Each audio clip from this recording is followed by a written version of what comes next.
Perkenalkan, nama saya Charles Freddy Mengamis, NIM 2009021111. Perkenalkan, nama saya Diga Kristia Twinarno dengan NIM 2009-1102-097. Perkenalkan, nama saya Setiawati Palakua, NIM 2009-1102-067. Hai, perkenalkan nama saya Bradley Momongan, NIM 2009-1102-025. Nama saya Enji Mangantara, NIM 2009-110-2191. Nama saya Cindy Cynthia Kampohiang, NIM 2009-1102-113, kelas pengetahuan kepasifikan A. Perkenalkan, nama saya Mikael, NIM 2009-110-2077. Perkenalkan, nama saya Farn Reinhard Mendagi dengan NIM 2009-110-2029. Kami dari kelas pengetahuan kepasifikan A, jurusan Sastra Inggris, Fakultas Ilmu Budaya, Universitas Samratulangi Angkatan 2020. Di video kali ini, kami akan menjelaskan secara singkat mengenai profil negara Guatemala.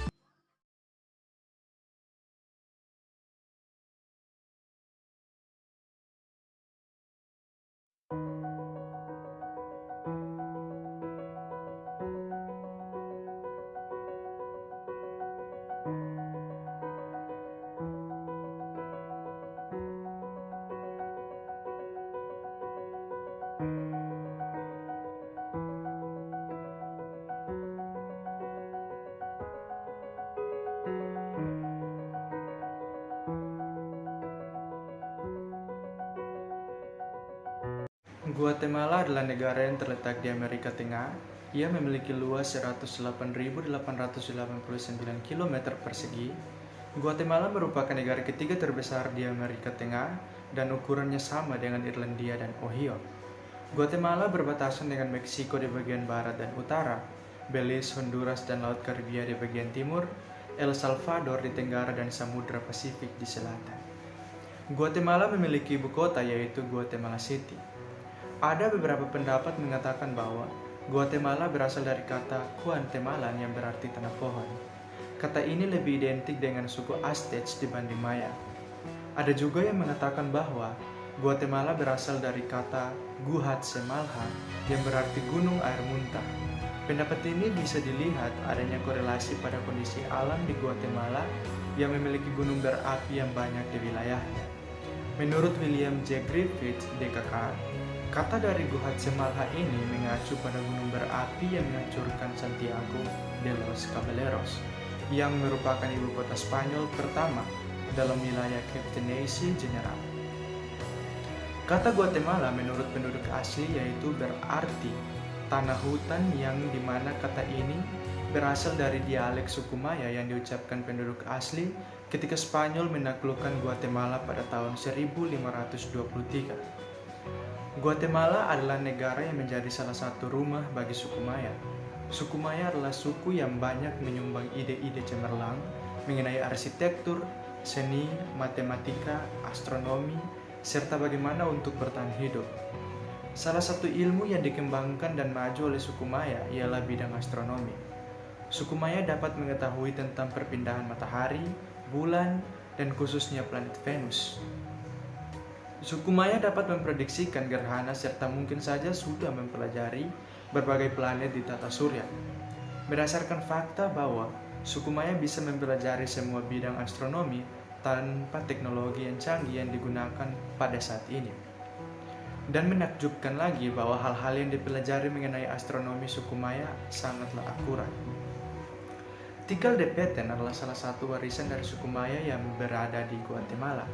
Tikal de Petén ini ialah mencerminkan sangat majunya suku Maya yang dimana dilihat dari kuil-kuilnya yang dicat dengan beberapa fragmen yang masih mengandung pigmen asli. Namun, runtuhnya peradaban suku Maya menjadi misteri yang tidak bisa dijelaskan dengan rinci. Sejarawan menemukan 3 batu yang digunakan oleh suku Maya untuk mencatat kalender Maya. Hal ini digunakan oleh sejarawan sebagai bukti runtuhnya peradaban Maya yang dimulai pada 800 tahun sebelum Masehi dan berlangsung selama 100 tahun. Bukti ini tidak dapat menjelaskan kenapa peradaban Maya runtuh. Ada beberapa pendapat yang menjelaskan penyebab peradaban Maya runtuh, tapi tidak ada satupun alasan tersebut menjadi alasan kuat kenapa peradaban Maya runtuh. Guatemala merdeka pada tanggal 15 September tahun 1821, yang saat itu Guatemala merdeka dari Spanyol. Guatemala merdeka setelah 3 minggu tetangganya Meksiko merdeka dari penjajahan. Koloni Guatemala melihat stabilitas baru Meksiko di bawah penguasa Agustín de Iturbide dan setuju untuk mencaplok wilayah mereka ke Meksiko. Namun Iturbide jatuh dari kekuasaan pada tahun 1823, memberi Guatemala dorongan yang diperlukan untuk mendeklarasikan kemerdekaan total. Setelah mendeklarasikan kemerdekaannya, Guatemala memutuskan untuk bergabung dengan negara-negara di Amerika Tengah dan mendirikan sebuah Republik Federasi Amerika Tengah. Republik Federal Amerika Tengah adalah suatu negara yang berdaulat di Amerika Tengah di wilayah bekas Kaptensi Jenderal Guatemala dari Spanyol baru. Negara ini merupakan republik demokrasi di mana berdiri dari September 1821. Republik ini terdiri dari negara-negara yang kini menjadi Guatemala, El Salvador, Honduras, Nicaragua, dan Costa Rica. Pada tahun 1930-an, Republik Federal Amerika Tengah ditambah anggotanya yaitu Los Altos. Namun Republik Federal Amerika Tengah ini menghadapi beberapa masalah politik yang cukup banyak sejak didirikan. Tidak hanya itu, semua negara yang tergabung dengan Republik Federasi Amerika Tengah ini memiliki tujuan yang berbeda satu sama lain, sehingga pada tahun 1838 Republik Federasi Amerika Tengah telah sepenuhnya bubar. Setiap negara mulai mengatur diri mereka sendiri sebagai bangsa yang merdeka. Setelah memperoleh kemerdekaan, Guatemala tidak langsung menjadi negara yang stabil karena masih adanya ketegangan antara dua faksi pada saat itu, yaitu faksi liberal dengan faksi konservatif. Rafael Carrera adalah diktator pertama yang konservatif di Guatemala. Carrera membawa kembali praktik-praktik pemerintahan dan sosial yang mengingat pada periode kolonial, seperti mendukung gereja. Pada tahun 1865, Carrera meninggal dan terjadi kejedaan politik di dalam pemerintahan Guatemala. Setelah kejedaan politik ini terjadi, diktator baru muncul yang berasal dari faksi liberal yaitu Justo Rufino Barrios. Barrios adalah seorang liberal yang setia dibandingkan dengan Carrera, dan dia segera membongkar struktur sosial kuno yang telah diperbaiki Carrera. Barrios juga memisahkan gereja dan negara, pendidikan sekuler, dan membuka ekonomi bangsa untuk investasi asing, sehingga membuatnya mendapatkan gelar pembaru. Pada era inilah struktur politik dan sosial modern Guatemala benar-benar mulai terbentuk.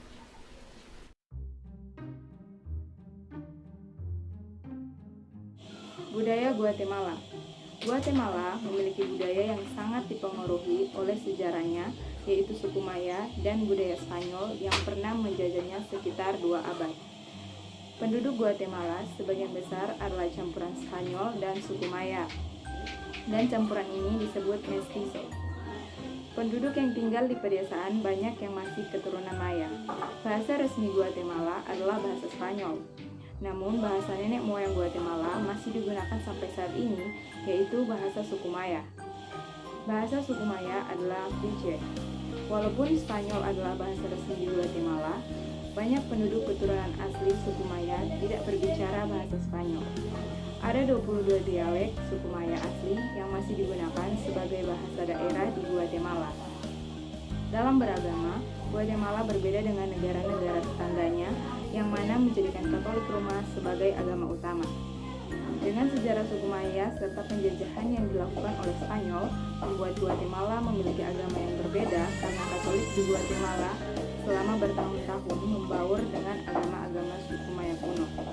Kombinasi Katolik Roma dengan agama kuno suku Maya membentuk agama sinkretik unik yang berlaku di seluruh penjuru negeri. Pencampuran antara agama Katolik dengan agama kuno suku Maya dapat dilihat dengan ibadah Maximon. Maximon selalu digambarkan dalam warna hitam. Ia mengenakan topi hitam dan duduk di kursi, sering dengan cerutu yang ditempatkan di mulutnya dan pistol di tangannya. Dengan sesaji tembakau, alkohol, dan Coca-Cola di kakinya. Penduduk setempat mengenalnya sebagai Sam Simon dari Guatemala. Masakan Guatemala mencerminkan sifat multikultural Guatemala yang melibatkan makanan dengan rasa yang berbeda tergantung pada wilayahnya. Guatemala memiliki 22 departemen atau divisi yang masing-masing memiliki varietas makanan yang sangat berbeda. Misalnya, Antigua Guatemala yang terkenal dengan permennya yang menggunakan banyak bahan lokal, buah-buahan, biji-bijian, dan kacang-kacangan bersama dengan madu, susu kental, dan pemanis tradisional lainnya. Permen Antigua juga sangat populer di kalangan turis. Banyak makanan tradisional yang didasarkan pada masakan Maya dan menonjolkan jagung, cabai, dan kacang-kacangan sebagai bahan utamanya. Berbagai hidangan mungkin memiliki nama yang sama dengan hidangan dari negara tetangga, tetapi sebenarnya mungkin sangat berbeda, misalnya seperti enchilada atau quesadilla yang tidak seperti masakan Meksiko. Ada juga masakan tradisional yang dimakan pada hari-hari tertentu dalam seminggu. Misalnya, menurut tradisi, diketahui pada hari Kamis, makanan khasnya adalah paces, yaitu seperti tamale yang dibuat dengan bahan dasar kentang. Dan pada hari Minggu, makan tamale adalah tradisi karena hari Minggu dianggap hari libur. Hidangan tertentu juga dikaitkan dengan acara-acara khusus seperti fiambre untuk All Saints Day pada 1 November dan tamale yang umumnya dimakan pada hari Natal. Dilaporkan ada ratusan varietas tamale di seluruh Guatemala.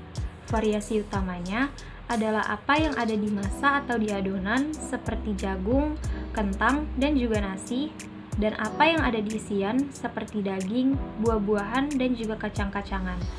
Lalu, apa yang dibungkus dengan daun dan juga sekam. Masa terbuat dari jagung yang tidak manis seperti yang dikenal sebagai pakan jagung di USA. Di Guatemala, jagung non-manis ini disebut jagung, dan jagung yang biasa dimakan oleh orang Amerika dari USA, yaitu jagung manis, mereka sebut elote. Tamale di Guatemala lebih biasanya dibungkus dengan pisang raja atau daun pisang dan daun mashan daripada sekam jagung. Peradaban Maya kuno berlangsung selama sekitar 600 tahun sebelum runtuh sekitar 900 Masehi. Saat ini, hampir setengah dari populasi Guatemala masih Maya.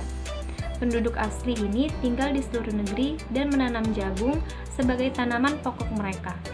Selain itu, Maya kuno makan bayam, sereal sarapan yang mirip dengan sereal modern.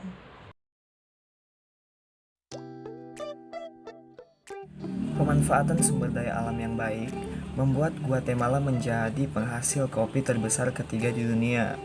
Kopi terbaik dari Guatemala pun menjadi salah satu kopi yang digunakan oleh perusahaan asing yang terkenal di dunia, yaitu Starbucks. Tidak hanya terkenal dengan pengekspor kopinya, namun Guatemala juga terkenal dengan pengekspor gula dan pisang. Dalam bidang pertambangan, Guatemala pun menjadi negara Amerika Tengah satu-satunya yang menghasilkan minyak walaupun tidak menjadi pengekspor minyak bersih. Adanya manajemen ekonomi makro yang baik membuat Guatemala menjadi negara yang mempunyai ekonomi terkuat di Amerika Tengah dalam beberapa tahun. Bisa dilihat dari tingkat pertumbuhan produk domestik bruto (PDB) yang terus meningkat. Tingkat pertumbuhan PDB sebesar 3,0% sejak 2012 dan 4,1% pada tahun 2015.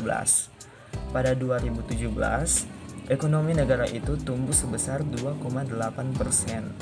Menurut keperkiraan terbaru dan diperkirakan akan tumbuh sebesar 2,6% pada 2018.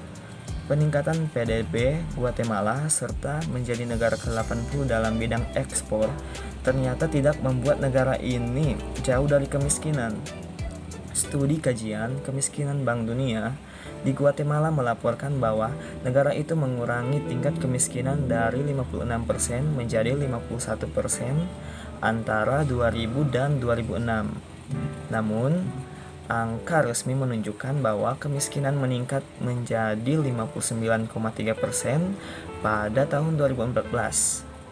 Dari semua orang yang hidup dalam kemiskinan di negara tersebut, 52% adalah pribumi. Tingkat kemiskinan di Guatemala sangat tinggi. Hal ini bisa dilihat pada tahun 2000, ada lebih dari separuh rakyat Guatemala hidup dalam kemiskinan. Tingkat kemiskinan di Guatemala lebih tinggi dibanding yang terjadi di negara-negara tetangganya Amerika Tengah. Hal ini salah satu penyebabnya karena kurangnya pendidikan yang dapat diterima oleh rakyat di Guatemala, khususnya di daerah perdesaan. Banyak anak-anak di perdesaan sekolah hanya sampai kelas 6 sekolah dasar. Menurut UNESCO, pengeluaran untuk pendidikan di Guatemala hingga 2016 mencapai 2,83% dari PDB. Berdasarkan World Bank, ini lebih rendah dari nilai rata-rata PDB dari setiap negara untuk pendidikan, yaitu 4,77%. Kurangnya fasilitas yang diberikan pemerintah didukung dengan adanya korupsi yang terjadi. Anggaran yang diberikan pemerintah untuk pendidikan disalahgunakan sehingga anggaran yang diberikan ini tidak dapat dinikmati oleh rakyat. Setengah dari anggaran ini diberikan untuk sekolah dasar, di mana berupa untuk gaji para pendidik, bahan makanan, serta bahan ajar. Namun anggaran ini selalu datang terlambat dan juga cenderung rendah. Seperti dalam hal bahan ajar, banyak bahan ajar gratis tidak didapatkan oleh anak-anak sampai mereka tamat sekolah. Guatemala memiliki PDB per kapita sebesar $5.000, namun negara berkembang ini masih menghadapi masalah-masalah sosial dan termasuk dalam 10 negara termiskin di Amerika Latin. Angka pendapatan per kapita dan kesenjangan sosial menunjukkan bahwa hampir setengah dari populasi penduduk berada di dalam angka kemiskinan dan lebih dari 400.000 penduduk berada dalam pengangguran. CIA World Factbook memperkirakan sekitar 56,2% dari populasi Guatemala berada dalam kemiskinan. Hasil ekspor Guatemala berupa buah-buahan, sayur mayur, bunga, kerajinan tangan, dan garmen. Sektor pertanian membentuk 1/4 dari PDB Guatemala, 2/3 ekspor, dan 1/2 dari tenaga kerja. Kopi, gula, dan pisang adalah produk utama. Produksi dan konstruksi membentuk 1/5 PDB. Penandatanganan perjanjian perdamaian pada Desember 1996 yang mengakhiri 36 tahun perang saudara menyingkirkan rintangan utama bagi investasi asing. Pada 1998, Hurricane Mitch menyebabkan sedikit kerusakan bagi Guatemala dibanding dengan negara tetangganya. Tantangan yang masih perlu dihadapi adalah meningkatkan pendapatan pemerintah, meningkatkan bantuan dari donor internasional, dan meningkatkan efisiensi dan keterbukaan bagi pemerintah dan operasi pribadi sektor finansial. Guatemala telah mengalami stabilitas ekonomi yang berkelanjutan, tetapi ini belum diterjemahkan ke dalam percepatan pertumbuhan untuk menutup kesenjangan pendapatan dengan negara-negara kaya. Faktanya, kemiskinan dan ketidaksetaraan di negara Guatemala terus-menerus tinggi dengan penduduk asli terus dirugikan. Guatemala telah mengalami stabilitas ekonomi karena kombinasi dari manajemen fiskal yang hati-hati, penargetan inflasi, dan nilai tukar mengambang yang terkelola.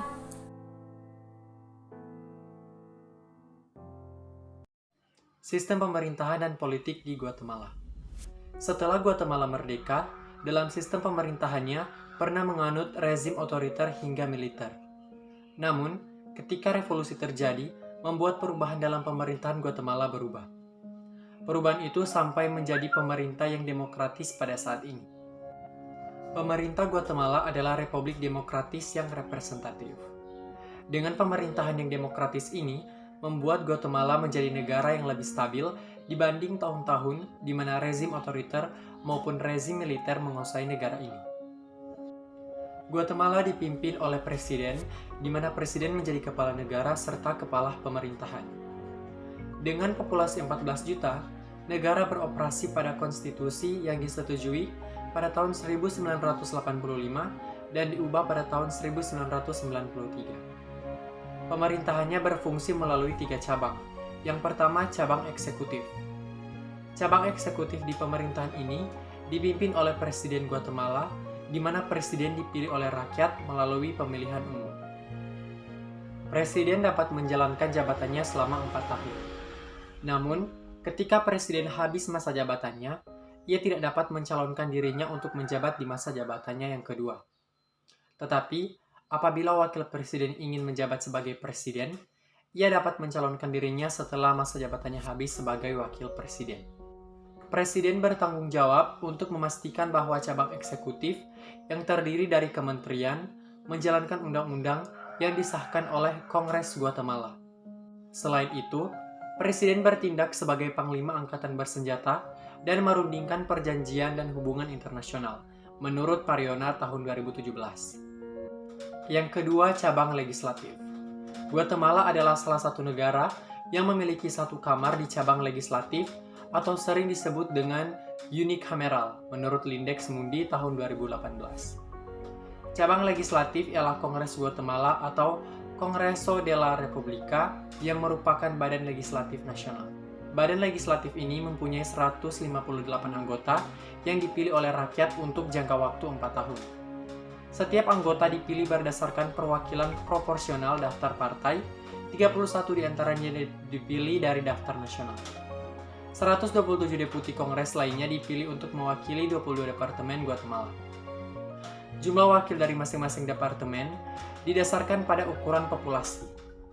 Departemen Guatemala, di mana ibu kota berada, dibagi menjadi 2 distrik dan memiliki perwakilan terbesar di Kongres dengan 30 anggota. Kongres bertanggung jawab untuk menyusun, membaca, dan memperkenalkan undang-undang dan kebijakan baru. Tagihan ini kemudian dinegosiasikan dan dipilih. Jika disahkan, tagihan diteruskan ke Presiden untuk ditandatangani menjadi undang-undang. Ketika melayani di Kongres, anggota dapat memutuskan untuk mengubah partai politik atau menghapus diri mereka dari satu afiliasi politik untuk mendirikan partai politik baru.